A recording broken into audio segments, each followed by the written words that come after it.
plenary oral session 3. The first one is the keynote speech, high-speed signaling challenges and solutions for electronic packaging by Mr. Kemal AYGÜN from Intel Corporation.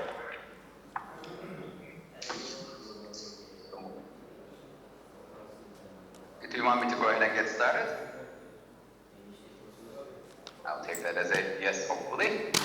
And I hope you can see the slides and hear me okay.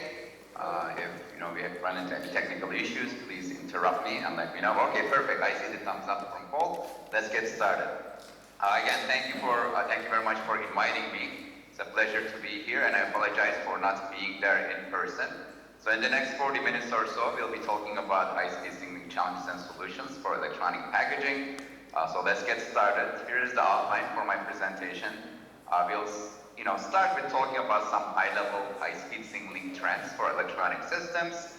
I think that's important to set the foundation on that. And then we will talk about what this has resulted in the package technologies themselves, especially in terms of advanced packaging. But this is going to be from a high-speed signaling perspective. And then we will go into a bit more details of some of the specific challenges and the solutions we've been working on for high-speed signaling for advanced packaging. And because this is an important topic, and I think initially there was an ask to talk about this as well, I thought I would include a couple of slides on standardization, which is a very important topic recently for package high-speed signaling. And then we'll end with a summary.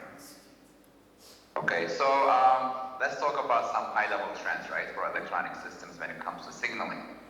And to do that, I start with this simple, well, maybe not so simple, but single diagram.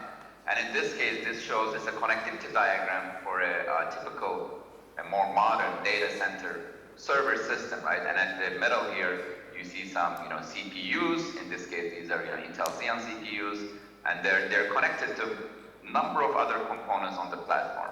You can see the memory modules on the left and right. You can see some PCI Express cards again at the left and right, some chipsets at the bottom, other connectors, and so on. But basically, every line that you see in this chart kind of shows a different I/O interface, or a different color shows a different I/O interface. And this is important because each one of these interfaces, they have their own history, they have their own revolution, and a lot of the time they have their own standards, things like DDRE, PCIe. And for those of us who work on high-speed signaling, I think this is what makes our life both, sort of exciting and challenging at the same time, because we have to deal with all of this complexity. We have to learn about all of these things. What are the specific requirements and the solutions that we have to work on? So this is a bit more like a traditional picture that shows the things that are happening on a printed circuit board on a platform. But now, to add to this, we have these new interfaces that are happening on the package. So that adds yet another layer of complexity maybe to the picture that we had before. So let's talk about some of the trends, again, from a high-speed signaling perspective for these interfaces that we show on this page, right? And a couple of charts here. It's a little bit busy, but the trends are very similar. And again, the focus of this page is really for off-package high-speed signaling, meaning these are the things, maybe start from a CPU or GPU, that leave the package that goes somewhere else on that PCB or somewhere else in your data center, right? And on the top left, you see PCI Express.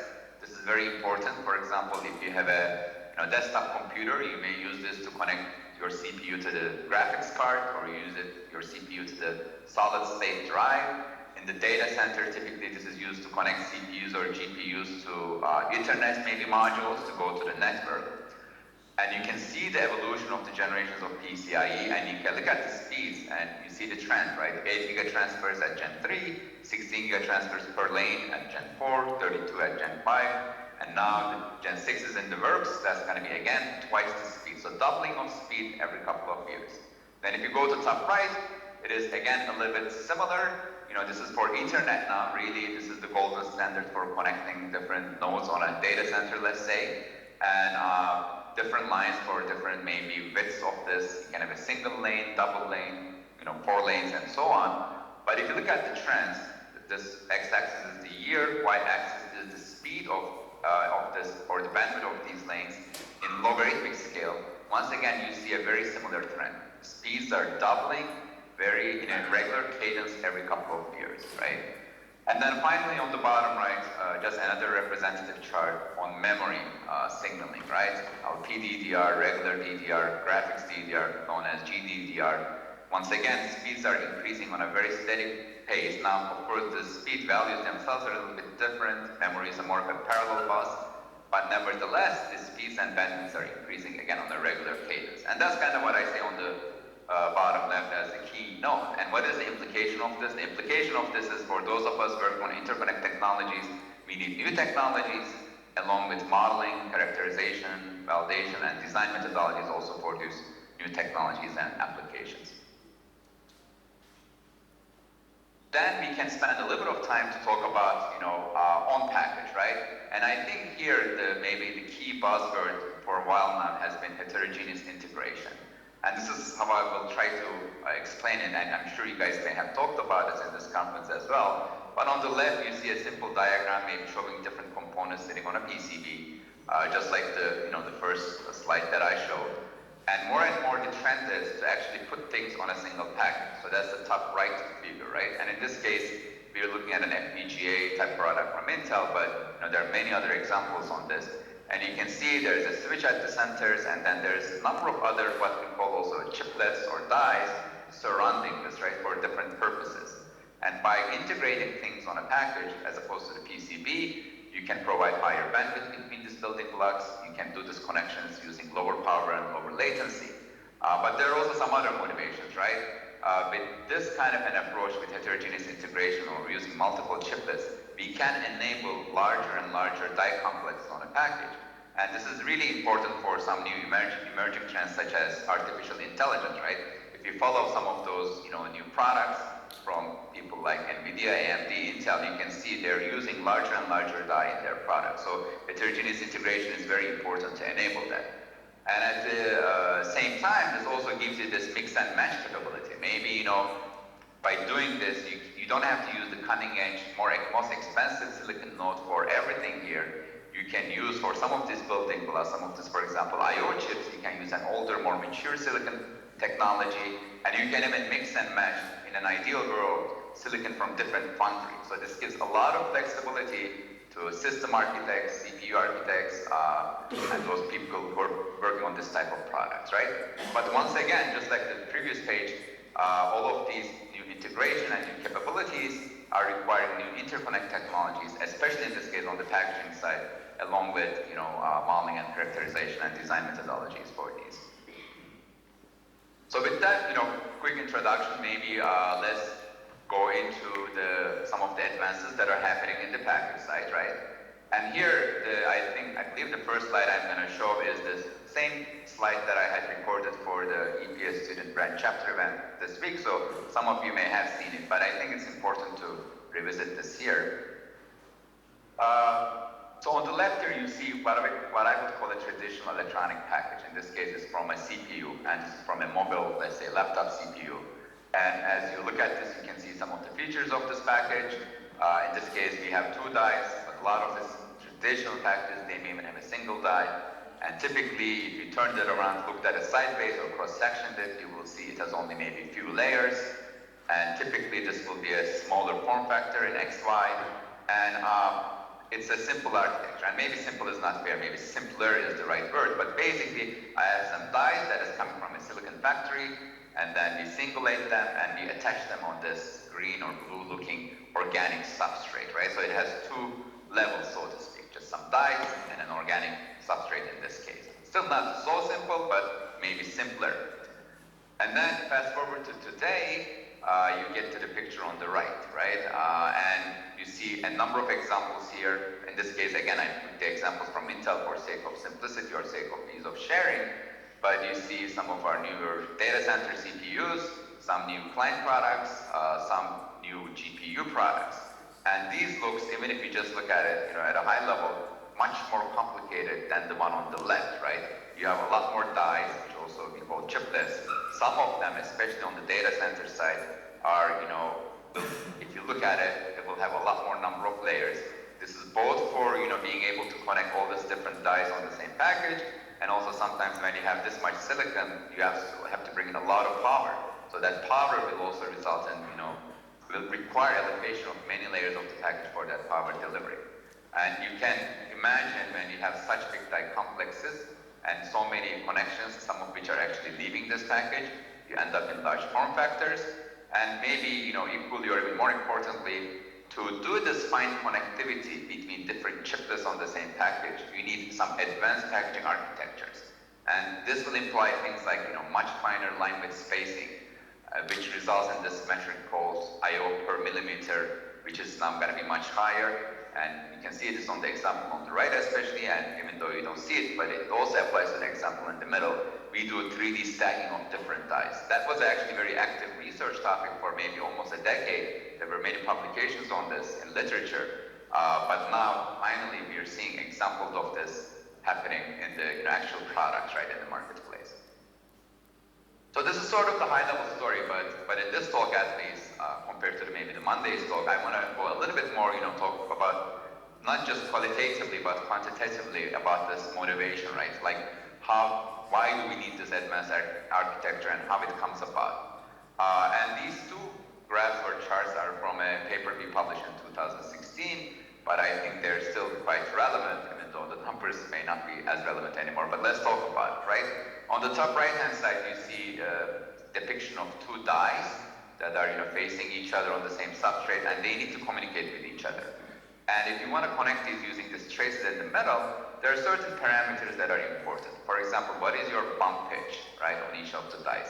What is the diameter of the bump? What is the line width and line spacing for the traces I can manufacture in this package, right? What is the pattern I'm using? But once you determine these, as is shown in the equations here, it is very easy to calculate what is the maximum number of lines I can fit in the per unit length of this die perimeter or die edge, right? And that we call I/O density or I/O per millimeter. And that is a key feature or metric for any packaging technology, right? So now we can move to the graph on the left, and this shows on the x-axis this just metric we talked about, right? The I/O breakout density. And if you look at the left-hand side of it, like 50, 0 to 50, that range is what traditional packages have provided for the last maybe 20 plus years, right? That's the domain we have been in.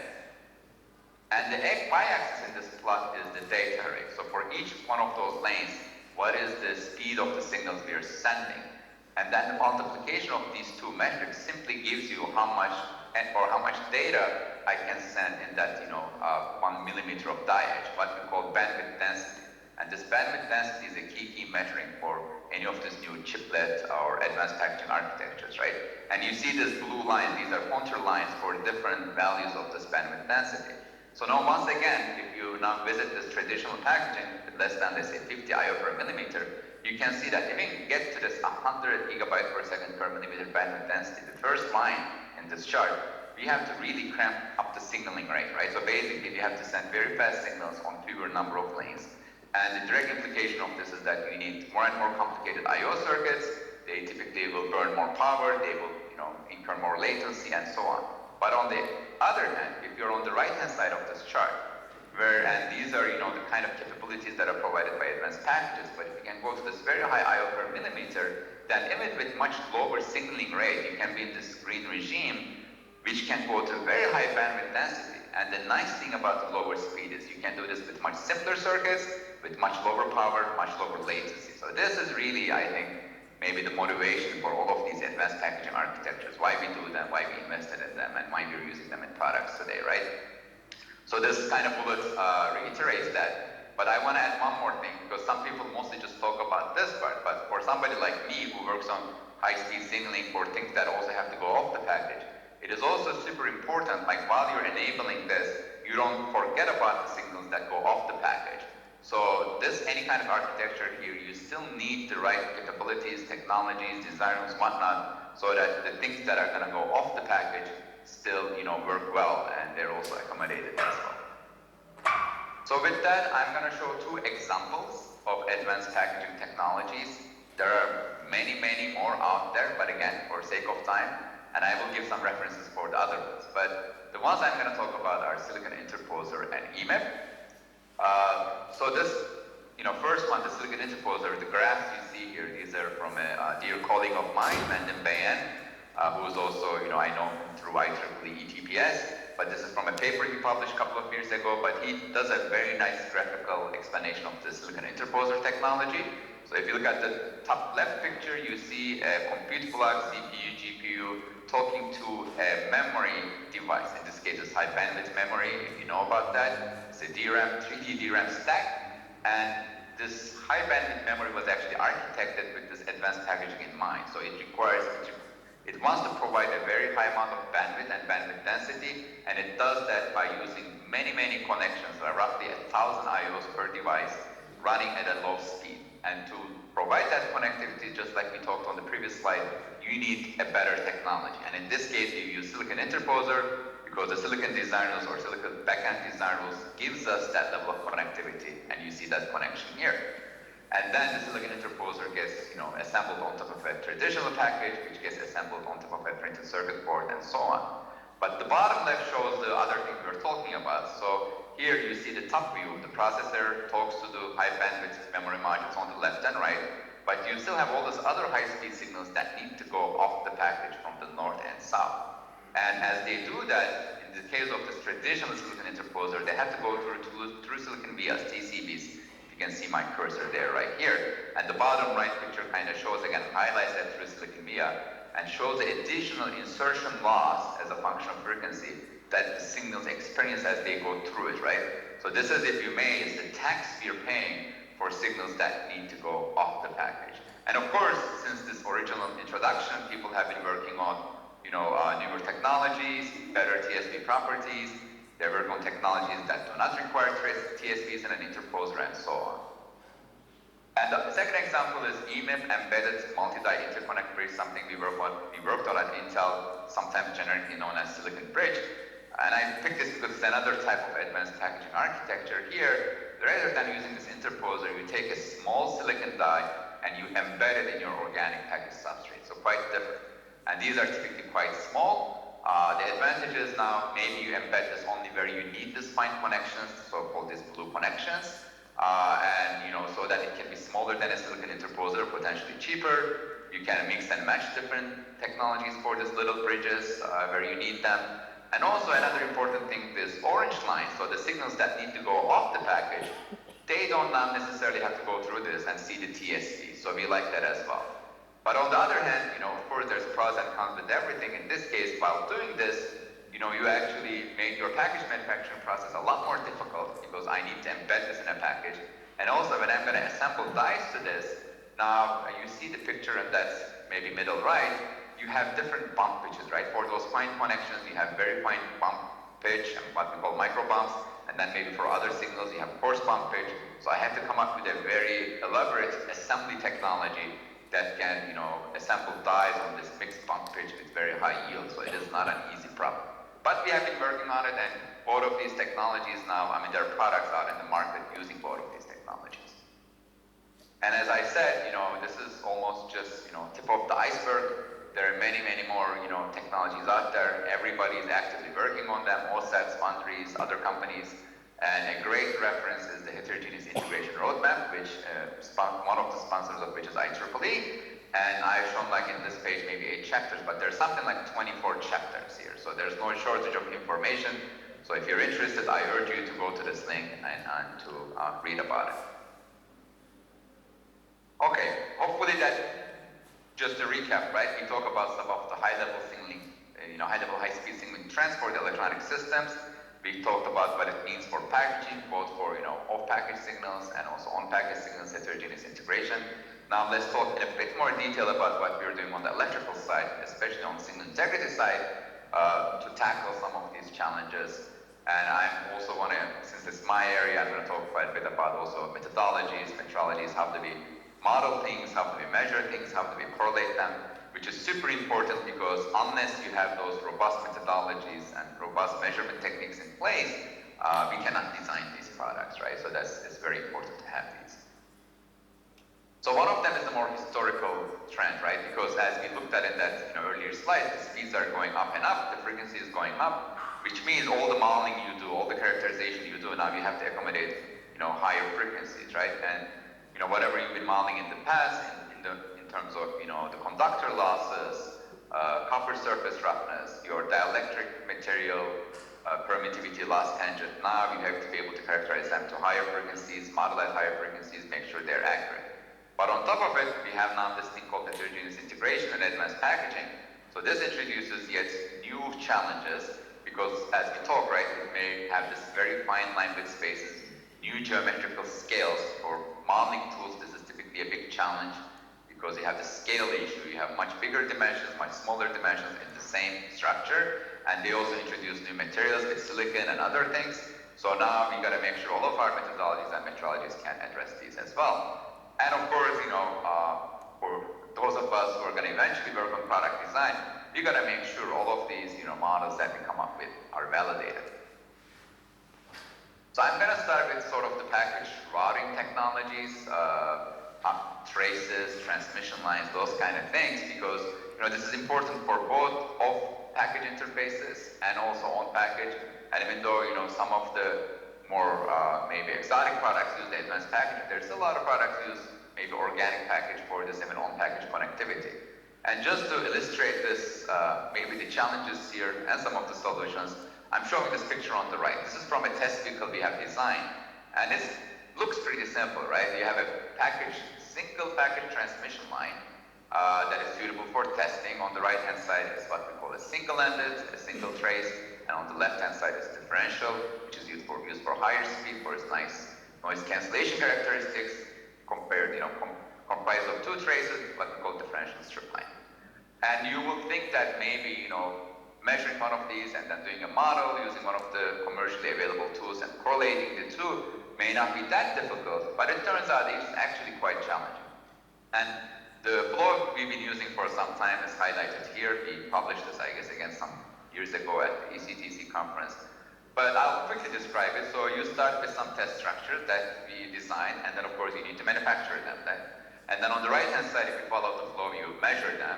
So you need a good measurement capability there, using the network analyzer, a robust metrology, and then you need a good de-embedding method if you want to get rid of the effects of these pro-blending paths and everything, so you get to the true performance of the traces and the technology, and that can be fed into the correlation. On the modeling side, yes, you need a very good tool to start with, an accurate tool, but you also need very robust information to feed into the tool, right? So we know when you manufacture something, the dimensions are different than what is you assume in design. So we do cross-section, get to the actual dimensions, and then you need very accurate material data, and you can try to get it from your material vendor. In our case, we invested in this and we measure our own data, so you need a very good measurement capability for